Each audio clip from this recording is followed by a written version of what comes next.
નમસ્તે મિત્રો, સ્વાગત છે આપનું આજના તાજા સમાચારોમાં। તો મિત્રો, આજના સમાચાર વિશે વાત કરવાની છે તેમના પહેલા આપણે જણાવી દઈએ કે વિડીયોને અંત સુધી જોજો, જેથી કરીને આજના દરેક સમાચાર કામના જે છે તે તમને મળી જાય। અને મિત્રો, ગુજરાતના રોજના સમાચાર દરરોજ મેળવવા માંગતા હોય તો આ ચેનલને પણ સબસ્ક્રાઇબ કરી દેજો।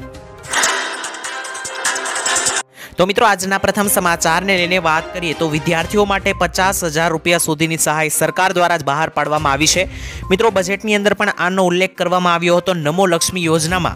मित्रों, आ नमो लक्ष्मी योजनानी अंदर सरकारी ग्रांटेड अने खानगी माध्यमिक अने उच्च माध्यमिक शाळाओमां अभ्यास करती 10 लाख जेटली विद्यार्थीओने धोरण 9 અને 10 માટે વાર્ષિક 10,000 અને ધોરણ 11 અને 12 માટે વાર્ષિક 15,000 રૂપિયાની સહાય આપવામાં આવશે। આમ મિત્રો, ધોરણ 12 સુધીનો અભ્યાસ પૂર્ણ કરીએ ત્યાં સુધીમાં ટોટલ 50,000 રૂપિયાની સહાય જે છે તે વિદ્યાર્થીનીઓને આપવામાં આવશે। તો મિત્રો, આ નમો લક્ષ્મી યોજના વિશે જો તમે ના જાણતા હોય તો જાણી લેજો। આનો ઉલ્લેખ સરકારે ગઈકાલે બજેટમાં પણ કર્યો હતો અને આ યોજનાની અંદર વધુમાં તમે જાણકારી મેળવીને યોજનાના ફોર્મ પણ ભરી લેજો, જેથી કરીને તમારું બાળક 12મા ધોરણ સુધી આવે ત્યાં સુધી એને સહાય મળતી રહે અને તેની ફીનો ખર્ચો પણ તમારે બચી જાય। અને 10, 11, 12, 9, 10, 11, 12 આમ ટોટલ 4 ધોરણ થઈને સરકાર 50,000 રૂપિયા સુધીની સહાય વિદ્યાર્થીનીઓને આપે છે। ત્યારબાદના સમાચારને લઈને મિત્રો વાત કરીએ તો ખેડૂતો માટે બજેટમાં મોટો ખજાનો। મિત્રો, આ બજેટની અંદર ખેડૂતો માટે શું મોટી જાહેરાતો કરવામાં આવી છે આવો જાણીએ। તો મિત્રો, ખેડૂતો માટે ટ્રેક્ટર તેમજ કૃષિ યાંત્રીકરણ અને વિવિધ ખેત ઓજારોની ખરીદમાં ખેડૂતોને સહાય આપવા માટે સરકારે 701 કરોડ રૂપિયાની જોગવાઈ કરી છે। સાથે જ મિત્રો, વન્ય પ્રાણીઓ દ્વારા ખેડૂતોના પાકને નુકસાન થતું હોય છે તો તેને અટકાવવા માટે ખેતરની ફરતે કાંટાળી તારની વાડ માટે સોલાર ફેન્સિંગ બનાવવા માટે સહાયની અંદર ખેડૂતો માટે સરકારે 350 કરોડ રૂપિયા ફાળવ્યા છે।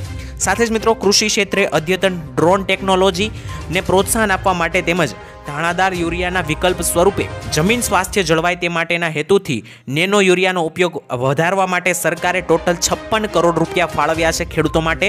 તદુપરાંત મિત્રો, ગુજરાત રાજ્યના ખેડૂતોને મિલેટ્સના વાવેતર વિસ્તારમાં વધારવા પ્રેરણા મળે અને મૂલ્યવર્ધન કરી પોતાની આવકમાં ખેડૂતો વધારો કરી શકે તે માટે પણ સરકારે 35 કરોડ રૂપિયાની મિત્રો જોગવાઈ કરી છે। તો મિત્રો, સરકારે ખેડૂતો માટે જોવા જઈએ તો 1500 કરોડ રૂપિયા જેટલા ફાળવ્યા છે ખેડૂતો માટે, જેમાં ખેડૂતોને તાર ફેન્સિંગ માટેની યોજનાઓ, ટ્રેક્ટર તથા સાધનો ખરીદવા માટેની સહાય, આ દરેક સહાય ખેડૂતોને આપવામાં આવશે અને આ દરેક જે પણ કરોડો રૂપિયા ફાળવ્યા છે તે ખેડૂતો સુધી પહોંચશે। ત્યાર પછીના સમાચારને લઈને મિત્રો વાત કરીએ તો બહેનોને મળશે 12,000 રૂપિયા સુધીની આર્થિક સહાય। મિત્રો, નમોશ્રી યોજના વિશે તમે ના જાણતા હોય તો ફરી એકવાર જાણી લેજો। મિત્રો, નમોશ્રી યોજનામાં નક્કી કરેલી કેટેગરીની મહિલાઓને પ્રસૂતિ માટે સહાય આપવામાં આવશે। મિત્રો, આ યોજનાની જાહેરાત સરકારે ગઈકાલે બજેટની અંદર કરી છે। મિત્રો, ભારત સરકારે નક્કી કર્યા મુજબની SC, ST અને BPL કાર્ડ ધારક, NFSA કાર્ડ હોલ્ડર અને PMJAY લાભાર્થીઓની મહિલાઓને તથા દિવ્યાંગતા ધરાવતી બહેનોને 11 કેટેગરી, આ દરેક જે મિત્રો કેટેગરીની અંદર જે પણ બહેનો અને દીકરીઓ આવે છે તો આવી બહેનોને સરકારી કે ખાનગી હોસ્પિટલમાં પ્રસૂતિ બદલ હાલના 6,000ના બદલે હવે 12,000 રૂપિયાની રકમ 3 તબક્કામાં આપવામાં આવશે। તો મિત્રો, જે પણ ગર્ભવતી મહિલાઓને પહેલા આ યોજના અંતર્ગત 6,000 રૂપિયા સહાય મળતી હતી તે ડાયરેક્ટ હવે ડબલ થઈ ગઈ છે અને દરેક ગર્ભવતી મહિલાઓને 12,000 રૂપિયા આપવામાં આવશે। તો મિત્રો, જે પણ મહિલાઓ આ વિશે ના જાણતી હોય તે જાણી લે। મિત્રો, ત્યારબાદના મહત્વના સમાચાર વિશે વાત કરીએ તો ઇમરજન્સી નંબર સરકારે જાહેર કર્યો છે। જો તમને ના ખબર હોય તો જાણી લેજો। મિત્રો, ગુજરાત સરકારે બજેટ રજૂ કર્યું હતું તેમાં ત્યારે નાણામંત્રીએ એક મહત્વની જાહેરાત કરી છે, જે અનુસાર મિત્રો હવે એક જ નંબર 112 ઉપર પોલીસ, ફાયર બ્રિગેડ અને બીજી ઇમરજન્સીની સેવાઓ પણ ઉપલબ્ધ થાય તે માટે મિત્રો કેન્દ્ર નિયુક્ત વ્યવસ્થા ચાલુ કરવામાં આવશે। આ નંબર મિત્રો ડાયલ કરવાથી તમારી શહેરી વિસ્તારમાં 10 મિનિટની અંદર અને ગ્રામ્ય વિસ્તારમાં 30 મિનિટમાં જ પોલીસ ઘટના સ્થળ પર પહોંચશે તેવી મિત્રો જનરક્ષક યોજનાની વ્યવસ્થા કરવામાં આવી છે। તો મિત્રો, હવે દરેક ઇમરજન્સી માટે સરકારે આ નંબર બહાર પાડ્યો છે। મિત્રો, જ્યારે પણ ઇમરજન્સી સર્જાય ત્યારે જો તમે 112 નંબર પર ફોન કરો છો તો ગ્રામ્ય વિસ્તારોમાં અડધી કલાક અને શહેરી વિસ્તારોમાં 10 મિનિટની અંદર જ પોલીસ ઘટના સ્થળે પહોંચી જશે। ત્યારબાદના મહત્વના સમાચારને લઈને મિત્રો વાત કરીએ તો હવે દર મહિને 300 યુનિટ મફત વીજળી આપવામાં આવશે। મિત્રો, પ્રધાનમંત્રી સૂર્યોદય યોજના હેઠળ 1 કરોડ પરિવારોને સોલાર પેનલ દ્વારા દર મહિને 300 યુનિટ મફત વીજળી આપવામાં આવશે। તો મિત્રો, આ યોજના દ્વારા એક વર્ષમાં 18,000 રૂપિયાની બચત થશે। નાણામંત્રી નિર્મલા સીતારામણે નાણાકીય બજેટ 2024-25 માટે રજૂ કરેલા બજેટની અંદર આ વિશે વધુ માહિતી આપી હતી। તેમણે મિત્રો જણાવ્યું હતું કે મોદી સાહેબે 12 જાન્યુઆરીએ જ્યારે ભવ્ય રામ મંદિરનું ઉદ્ઘાટન થયું ત્યારે મિત્રો તેમણે પીએમ સૂર્યોદય યોજના શરૂ કરી હતી। તો આ યોજનાની અંદર જે પણ વ્યક્તિઓ સોલાર રૂફટોપ લગાવવા માંગતા હોય તેને મિત્રો સરકાર સહાય પણ આપશે અને સાથે સાથે મિત્રો 300 યુનિટ સુધીની મફત વીજળી પણ આપશે। ત્યારબાદના મહત્વના સમાચાર વિશે મિત્રો વાત કરીએ તો ખેડૂતો માટે સરકાર ચલાવે છે માનધન યોજના। મિત્રો આ માનધન યોજનાની અંદર સરકાર ખેડૂતોને ઘરે બેઠા વાર્ષિક 36,000ની સહાય આપે છે। મિત્રો ઘણા વ્યક્તિઓ જનધન પીએમ કિસાન યોજનાનો લાભ લઈ રહ્યા હશે, જેમાં 2,000ના 3 હપ્તા રૂપે 6,000 રૂપિયા વાર્ષિક આપવામાં આવે છે ખેડૂતોને, પરંતુ તેમાંના કેટલાક લોકો આ પીએમ માનધન યોજના વિશે નહીં જાણતા હોય। તો મિત્રો પીએમ માનધન યોજના વિશે તમે જાણી લો। મિત્રો પીએમ માનધન યોજના એ 60 વર્ષથી ઉપરના ખેડૂતો માટે છે। તો 60 વર્ષથી ઉપરના ખેડૂતો પીએમ માનધન યોજનાની અંદર જો લાભ લેવાનું શરૂ કરે અને ફોર્મ ભરીને સબમિટ કરે તો તેમને ઘરે બેઠા દર મહિને 3,000 રૂપિયા પેન્શન આપવામાં આવશે। તો આમ દર મહિને 3,000 રૂપિયાનું પેન્શન અને 12 મહિને તે ટોટલ 36,000ની રકમ થઈ જશે। તો ખેડૂતોને આ 36,000 રૂપિયા ઘરે બેઠા આપવામાં આવશે। અને ભારત દેશમાં અન્ય રાજ્યોની સરખામણીમાં દેવાદાર ખેડૂતોમાં ગુજરાત 9મા ક્રમે છે। એક માહિતી મુજબ જોઈએ તો ગુજરાતમાં 37,28,639 ખેડૂતોએ કૃષિ લોન લીધેલી છે અને 37.28 લાખ ખેડૂતોની માથે ટોટલ 98,285 કરોડ રૂપિયાનું દેવું છે। અને લોન મુજબ જોઈએ તો ગુજરાતમાં દરેક ખેડૂતોને માથે સરેરાશ 2.63 લાખ એટલે કે 2,60,000 રૂપિયા આસપાસની લોન દેવું છે। જ્યારે મિત્રો તેલંગાણાની સરકારે લાખ રૂપિયા સુધીનું કૃષિ લોન 15મી ઓગસ્ટના રોજ માફ કરી છે। તો મિત્રો ગુજરાતમાં પણ આ લોન માફ થવી જોઈએ કે નહીં, દેવા માફ થવા જોઈએ કે નહીં, કોમેન્ટમાં લખીને મને જણાવી દેજો। કારણ કે મિત્રો ગુજરાતમાં લોકસભાની ચૂંટણી આવવાને કારણે ફરી એકવાર દેવા માફી અને લોન માફીને મુદ્દો ચર્ચામાં આવ્યો છે। ત્યાર પછીના મહત્વના સમાચારને લઈને મિત્રો વાત કરીએ તો ખેડૂતો 10,000 રૂપિયા સુધીની સહાય માટે તૈયાર રહો। મિત્રો ગુજરાતના દરેક ખેડૂતો, મજૂરો અને મધ્યમ વર્ગના પરિવારો માટે ગુજરાત સરકારે આપ્યા રાહતના સમાચાર। હવેથી મિત્રો જનધન યોજનામાં ખેડૂતો, મજૂરો અને મધ્યમ વર્ગના પરિવારોને 10,000 રૂપિયાનો બેંક ઓવરડ્રાફ્ટ આપવામાં આવશે। જ્યારે મિત્રો આ 10,000 રૂપિયાની સહાય મેળવવા માટે જનધન બેંક એકાઉન્ટ હોવું જરૂરી છે। જ્યારે પહેલા આ યોજના હેઠળ 5,000 રૂપિયા આપવામાં આવતા હતા, તે હવે વધારીને સરકારે 10,000 કર્યા છે। તો મિત્રો દરેક જનધન ખાતા ધારકો અને ખેડૂતો, મજૂરો અને મધ્યમ વર્ગના દરેક લોકોને 10,000 રૂપિયા સુધીની સહાય જનધન ખાતા પર આપવામાં આવશે। ત્યાર પછીના મહત્વના સમાચાર વિશે મિત્રો વાત કરીએ તો પેટ્રોલ ડીઝલના ભાવમાં કોઈ પણ પ્રકારનો બદલાવ કરવામાં નથી આવ્યો। મિત્રો પેટ્રોલ અને ડીઝલના ભાવમાં કોઈ ફેરફાર નથી થયો, કારણ કે પેટ્રોલ અને ડીઝલના ભાવ સતત 21મા મહિના, અત્યારે 21મો મહિનો ચાલી રહ્યો છે, કોઈ પણ ફેરફાર નથી કરવામાં આવ્યો। 21મા મહિને પણ ભાવો સ્થિર થયા છે। દેશની રાજધાની દિલ્હીમાં પેટ્રોલનો ભાવ 96 રૂપિયા અને ડીઝલનો ભાવ 89 રૂપિયા પ્રતિ લીટર છે। તો મિત્રો તમારા વિસ્તારમાં પેટ્રોલ ડીઝલના ભાવ કેટલા ચાલી રહ્યા છે કોમેન્ટમાં લખીને જણાવી દેજો। સાથે જ મિત્રો ગુજરાતભરના દરેક લોકો એવી આશા રાખીને બેઠા હતા કે પેટ્રોલ ડીઝલના ભાવમાં ઘટાડો કરવામાં આવશે, કારણ કે લોકસભાની ચૂંટણી નજીક છે અને સરકાર ખેડૂતોને ભેટ આપી શકે છે, પરંતુ મિત્રો આવું કંઈ પણ જોવામાં નથી આવ્યું અને પેટ્રોલ ડીઝલના ભાવ પણ યથાવત રાખવામાં આવ્યા છે। ત્યારબાદના મહત્વના સમાચાર વિશે મિત્રો વાત કરીએ તો ઘર બનાવવા સરકાર આપી રહી છે મોટી સહાય। મિત્રો પ્રધાનમંત્રી આવાસ યોજના અંતર્ગત મિત્રો વાત કરીએ તો પંડિત દીનદયાળ ઉપાધ્યાય યોજનાની અંદર સરકાર આપી રહી છે 1,20,000 રૂપિયાની ટોટલ સહાય ઘર બનાવવા માટે। મિત્રો તમને જણાવી દઈએ આ યોજનાની અંદર જે પણ ઘર બનાવવા માટે સહાય મળે છે તેમની જાહેરાત મિત્રો ઘણા સમયથી થયેલી છે, પરંતુ ગઈકાલે મિત્રો બજેટની અંદર પણ સરકારે આનો ઉલ્લેખ કર્યો હતો અને જણાવ્યું હતું કે પંડિત દીનદયાળ યોજનાની અંદર સરકાર જે છે મિત્રો નાના વ્યક્તિઓને, ગરીબ વ્યક્તિઓને ઘર બનાવવા માટે ટોટલ 1,20,000 રૂપિયાની સહાય આપે છે। તો જે પણ વ્યક્તિઓએ પોતાનું ઘર મેળવવું હોય તે આ યોજનાની અંદર લાભ લઈ શકે છે અને ટોટલ 1,20,000ની સહાય મેળવી શકે છે। મિત્રો ત્યાર પછીના મહત્વના સમાચાર વિશે વાત કરીએ તો ગરીબોને મળશે 10,000 રૂપિયા સુધીની આર્થિક સહાય।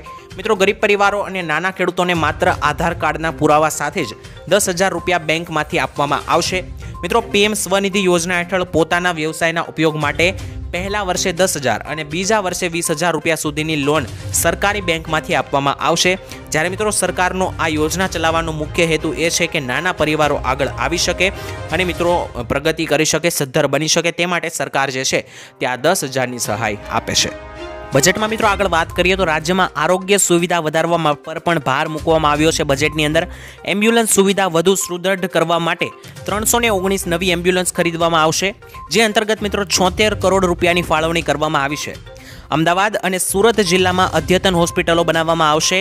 અમદાવાદમાં મિત્રો બાવળા અને સુરતના કામરેજ નજીક હોસ્પિટલ બનાવવામાં આવશે અને અદ્યતન 300 બેડની જિલ્લા કક્ષાની હોસ્પિટલ બનાવવા માટે રાજ્ય સરકારનો નિર્ણય લીધો છે અને આ અંગે મિત્રો બજેટમાં પણ ફાળવણી કરવામાં આવી છે.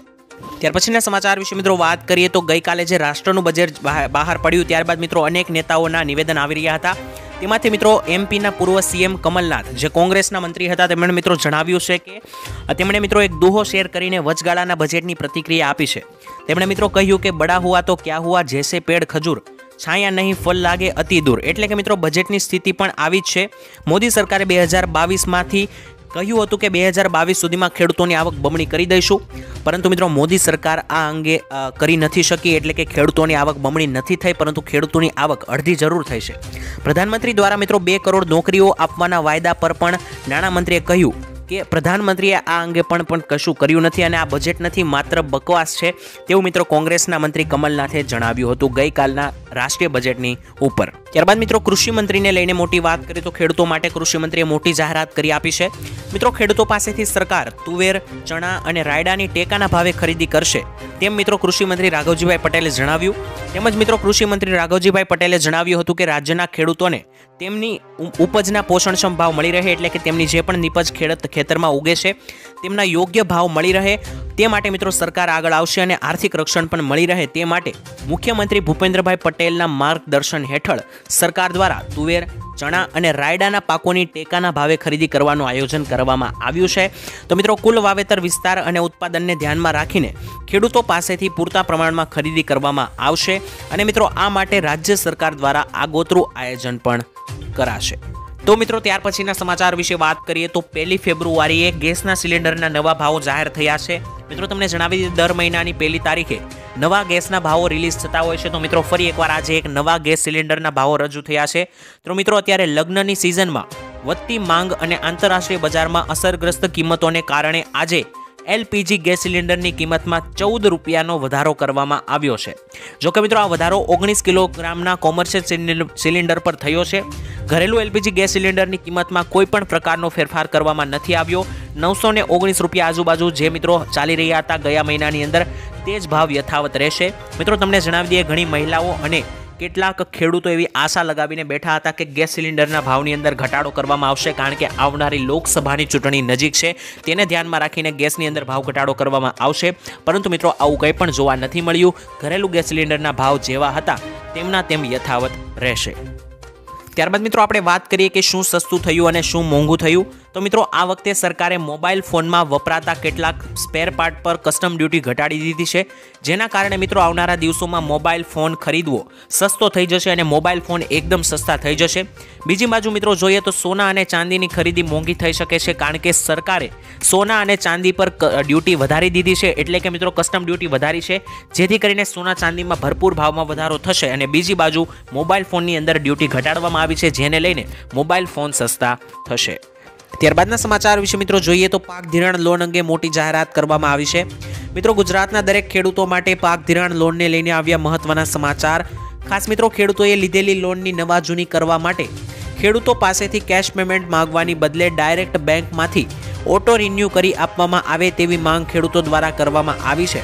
અને મિત્રો ખેડૂતોની બેંકના લોનના પૈસા ભરવા માટે બહારથી વ્યાજવા પૈસા લાવીને વ્યાજના પૈસા ભરવા પડે છે, જેથી મિત્રો ખેડૂતોને ઓટો રિન્યુ સુવિધા આપીને ખેડૂતોને મોટી રાહત આપવામાં આવે અને દેવા માફીને લઈને પણ સમાચારો કરવામાં અત્યારે આવી રહ્યા છે. વારંવાર મિત્રો પાક ધિરાણ લોન અને પાક ધિરાણ લોનની સાથે સાથે દેવા માફીના પ્રશ્નો અત્યારે ઊભા થઈ રહ્યા છે, કારણ કે 2024ની મોટી લોકસભાની ચૂંટણી નજીક આવી રહી છે અને આ ચૂંટણી આવતા મિત્રો ખેડૂત મિત્રોના મનમાં પ્રશ્નો ઊભા થઈ રહ્યા છે કે ખેડૂતોએ પાક ધિરાણ લોન પર લીધી છે તો તેમની અંદર તેમને રાહત આપવામાં આવે અને દેવા માફીની અંદર પણ ખેડૂતોને રાહત આપવામાં આવે તેવી માંગો લગાતાર ઉઠવામાં આવી રહી છે. તો મિત્રો ચૂંટણી પહેલા ખેડૂતોનું દેવું માફ થાય છે કે નહીં તે આગળના સમયમાં જોવાનું રહ્યું. તો ત્યારબાદના સમાચારને લઈને મિત્રો વાત કરીએ તો મોદીજીની મોટી જાહેરાત. મિત્રો વાઇબ્રન્ટ ગુજરાત ગ્લોબલ સમિટમાં વડાપ્રધાન નરેન્દ્ર મોદીએ નિવેદન આપતા જણાવ્યું કે ભારતના આઝાદીના 100 વર્ષ મનાવશે ત્યારે, એટલે કે 2047માં ભારત જ્યારે આઝાદીના 100 વર્ષ મનાવશે ત્યારે ભારત જે છે તે મિત્રો વિકસિત બની જશે. ત્યાં સુધીમાં ભારતને વિકસિત બનાવવું એ અમારું સપનું છે અને મિત્રો તેથી અત્યારનો કાળ ભારત માટે અમૃત કાળ ચાલી રહ્યો છે. તેમજ મિત્રો વિશ્વનું 5મું સૌથી મોટું અર્થતંત્ર હોવાનું પ્રધાનમંત્રી મોદીએ જણાવ્યું છે અને આ સાથે જ તેમને આગામી વર્ષોમાં ભારત દુનિયાના ટોપ 3 દેશમાં સમાવેશ થશે તેની પણ ગેરંટી આપી છે। મિત્રો મોદીજી ઘણા એવા ભાષણની અંદર પણ તમે સાંભળ્યું હશે, મોદીજી એમ જણાવે છે કે આ 2 કાર્યકાળની અંદર ભારતને ટોપ 5માં લાવ્યા અને જો ત્રીજો કાર્યકાળની અંદર એટલે કે જો ત્રીજી વાર લોકસભાની ચૂંટણી મોદીજી જીતશે તો ત્રીજા કાર્યકાળની અંદર ટોપ 3ની અંદર ભારતનું નામ આવશે સમગ્ર વિશ્વની અંદર, સમગ્ર દુનિયાની અંદર, તેવું મિત્રો કહેવામાં આવ્યું છે। મિત્રો આ મુદ્દે આપનું શું વિચારવું છે, આપની શું ટિપ્પણી છે, મને કોમેન્ટ સેક્શનમાં લખીને જરૂર જણાવી આપજો।